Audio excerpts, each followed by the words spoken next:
अभी से हजारों साल पहले एक वीरान पहाड़ी वादी में दो गांव रहते थे। ये आम गांव नहीं थे, बल्कि दोनों गांव के लोग सियाह जादू जानते थे। एक कबीला नूर कबीला कहलाता था, जो रूहों को काबू में रखने का फन जानता था, और दूसरा खून कबीला था, जो खून, कुर्बानी और सायों के जादू से ताकत हासिल करता था। इन दोनों के दरमियान सदियों पुरानी दुश्मनी थी। कहा जाता था कि रात के वक्त न गांव के दरमियान चलने वाली हवा में चीखें शामिल होते।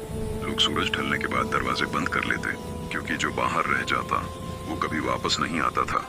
एक रात खून कबीले के सरदार जारून ने एक ममनुहा जादू करने का फैसला किया। उसने मर्दों की कब्रों से हड्डियां निकालें और एक कदीम मंत्र पढ़ा। जमीन लरजने लगी, आसमान सियाह हो गया और साए जिंदा होकर चलने लगे। इस जादू का मकसद नूर कबीले को हमेशा के लिए खत्म करना था। इसी रात नूर कबीले की जादूगरनी एलोरा ने ख्वाब में एक खौफनाक इशारा देखा। उसने देखा कि गांव खून में डूबा हुआ है और आसमान से आग बरस रही है। वो फौरन बुजुर्गों के पास गई, मगर बहुत देर हो चुकी थी।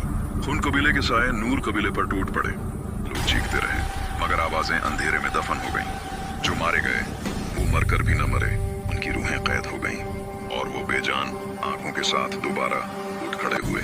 एलोरा ने आखिरी जादू किया, जिसने अपनी जान कुर्बान करके दोनों गांव के दरमियान एक लानती दीवार खड़ी कर दी।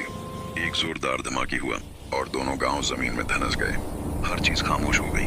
आज भी कहा जाता है कि अगर कोई उस वादी में जाए तो आधी रात को दो गांव नजर आते हैं, जहां साए चलते हैं, आग जलती है और एक जादूगरनी की आवाज आती है। ये दुश्मनी खत्म नहीं हुई। इसका अगला पार्ट देखने के लिए इस YouTube चैनल को सब्सक्राइब करें।